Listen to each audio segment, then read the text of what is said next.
Assalamualaikum warahmatullahi wabarakatuh. Perkenalkan, nama saya Amelia Anggina Fitri. Baiklah, kali ini saya akan membahas materi sejarah Indonesia kelas 10, yaitu tentang manusia Indonesia pada masa praaksara. Masa praaksara atau Nirleka merupakan masa di mana manusia belum mengenal tulisan. Masa praaksara ini sering juga disebut sebagai masa prasejarah. Masa praaksara di Indonesia dimulai dari masa berburu dan mengumpulkan makanan tingkat sederhana atau yang disebut dengan budaya Paleolitik. Budaya Paleolitik atau masa Paleolitik ini dimulai sejak 12.000 tahun yang lalu. Pada masa ini, manusia hanya bergantung kepada keadaan alam sehingga mereka berpindah-pindah tempat atau yang disebut dengan nomaden. Mereka mengikuti dari pergerakan binatang dan ketersediaan sumber air. Pada masa ini, manusia sudah bisa membuat alat-alat, yaitu yang pertama dari batu dan yang kedua yaitu dari kayu. Nah, sekarang coba kalian pikirkan, apa guna fungsi dari batu dan kayu tersebut? Nah, tepat sekali. Batu dan kayu tersebut yaitu berfungsi sebagai untuk memburu binatang dan untuk menguliti kulit binatang tersebut menggunakan kayu. Sehingga kebudayaan yang dihasilkan pada masa ini yaitu kapak berimbas, alat sepi, dan alat tulang. Masa praaksara selanjutnya yaitu masa berburu dan mengumpulkan makanan tingkat lanjut atau yang disebut budaya Mesolitik. Pada masa ini terjadi sekitaran 10.000 sampai 2.500 tahun yang lalu. Pada masa ini manusia sudah menemukan yang namanya api, sehingga memudahkan mereka untuk menghangatkan tubuhnya dan memasak makanan hasil dari buruan mereka tersebut. Pada masa ini juga mereka sudah menemukan tempat tinggal mereka walaupun tidak tetap atau yang disebut dengan semi-sedenter. Pada masa ini mereka tidak hanya bertempat tinggal di gunung-gunung atau di goa, melainkan mereka sudah bertempat tinggal di tepian laut.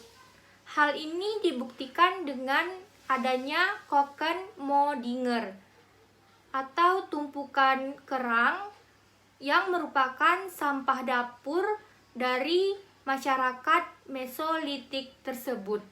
Pada masa ini mereka mulai mengenal bercocok tanam dengan metode slash and burn, yaitu merupakan metode membuka lahan, dan pada masa ini mereka melukis di dinding gua yang merupakan bagian dari kepercayaan mereka pada zaman tersebut.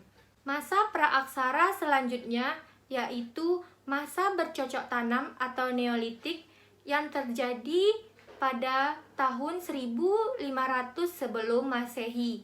Pada masa ini mereka sudah meninggalkan masa berburu dan mengumpulkan makanan, dan mereka mulai bercocok tanam dengan metode slash and burn tersebut. Pada masa ini mereka sudah menemukan teknologi yang bernama mengupam atau menggosokkan dan mengkilapkan batu, sehingga kebudayaan yang dihasilkan pada zaman ini yaitu ada gerabah, ada kapak, ada perhiasan, dan ada mata panah. Pada masa ini, manusia sudah mulai hidup menetap atau yang disebut dengan sedenter.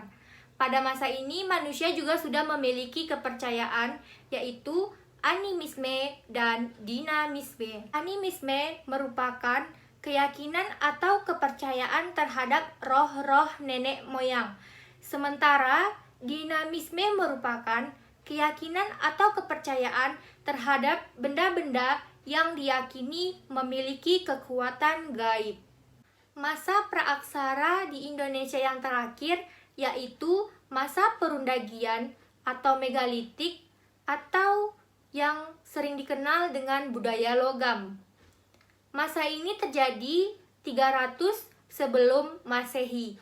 Pada masa ini, mereka sudah memiliki teknologi yang cukup canggih sehingga mereka mampu membuat perhiasan dari logam seperti cincin, kalung, moko, ataupun nekara. Bahkan mereka mampu membuat gerabah dari roda berputar. Pada masa ini, masyarakat sudah menetap di desa-desa sehingga mereka mampu bergotong royong, mampu memilih pemimpin, dan mampu menerapkan norma, nilai, dan aturan yang ada. Pada masa ini, manusia sudah mengenal dengan istilah perdagangan dengan sistem barter. Mereka mampu berpindah dari tempat yang satu ke tempat yang lainnya dengan menggunakan perahu bercadi. Sementara sistem kepercayaan pada megalitik yang kita tahu mega itu artinya besar, sementara litik artinya bangunan. Jadi mereka mampu membangun bangunan besar sebagai bentuk dari kepercayaan mereka. Bentuk dari bangunan besar itu, yang pertama itu ada namanya menhir. Menhir yang kita tahu merupakan batu tegak atau digunakan sebagai alat dalam pemujaan roh. Bangunan besar selanjutnya yang ada pada masa itu yaitu sarkofagus atau kubur batu, yang dimana menurut kepercayaan mereka kehidupan setelah kematian itu perlu diperhatikan, yaitu ada punden berunda. Punden berunda ini sangatlah penting karena dia menjadi pondasi dasar dari pembentukan candi-candi ke generasi-generasi berikutnya. Baiklah, sekian penyampaian materi dari saya. Semoga bermanfaat. Assalamualaikum warahmatullahi wabarakatuh. Sampai jumpa.